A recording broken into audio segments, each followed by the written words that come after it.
DNN.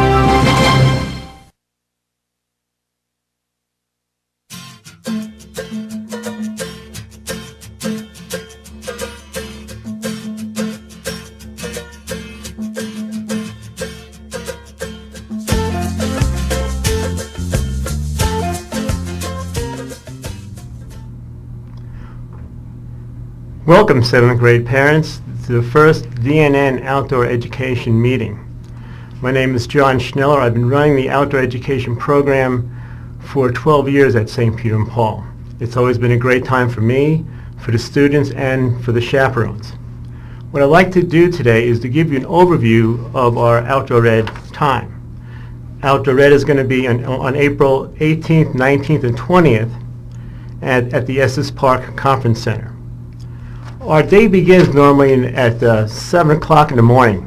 We get up for breakfast, we get all our clothes together and leave for the day. After breakfast, we go right to our class. Our classes are about 3 hours long. They include learning about streams, learning about the forest, go on a night hike, and we also have 2 leadership classes. Those are the first and the last classes that we have. The leadership classes are especially fun because we see the way that the students grow interacting with each other outside of the school. For the parents, for the chaperones and the students, it's a great time. After our first class in the morning, we go to lunch, and after lunch we go to another class 3 hours in the afternoon. When we finish that class, we go back to our dorm rooms for dinner. To get ready for dinner. And after dinner, we have our nighttime. We have a night hike on one night, and on the first night we have our gym and pool time. After that, we come back and we give the students about an hour, and it's lights out about 10:30. The chaperones are with the students all the time. No student is allowed to go wander off. We have coverage at the dorms around the clock. We have chaperones with the groups, so we don't have a lot of free time.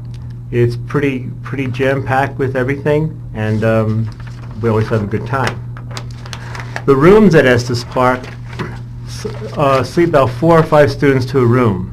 They consist of 2 bunk beds, a queen-size bed, and a shower and a sink. We'll talk about more details of this stuff in our meeting in April. We have to be prepared for the weather. So we'll be getting a supply list, because in April in the Rocky Mountains it can be anything from sunny and hot to cold and snowy during the same day. But we'll get a list out to you to maybe start getting supplies together. The chaperones, we may have to limit this year only because we have a small number of students. Currently we have 4 chaperones, and I'm looking for maybe a total about 8. So if you want the chaperone, please send me a fast direct. The chaperones do not pay for the time spent up there, and it's always a great time.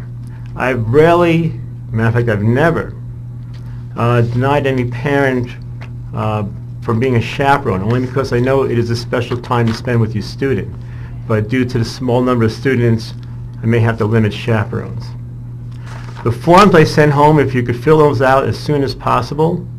If there are any changes to the medical form, you could please send those along later on, but the sooner you get those forms in, the better.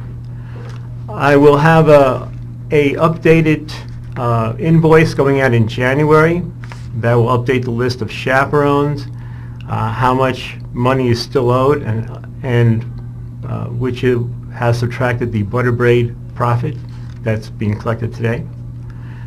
And then in March, actually, we're going to have a mandatory meeting with the parents and the students.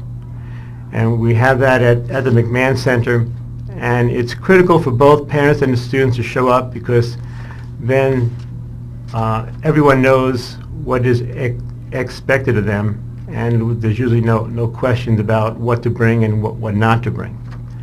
So again, I've been running this for 12 years. I've always had a great time.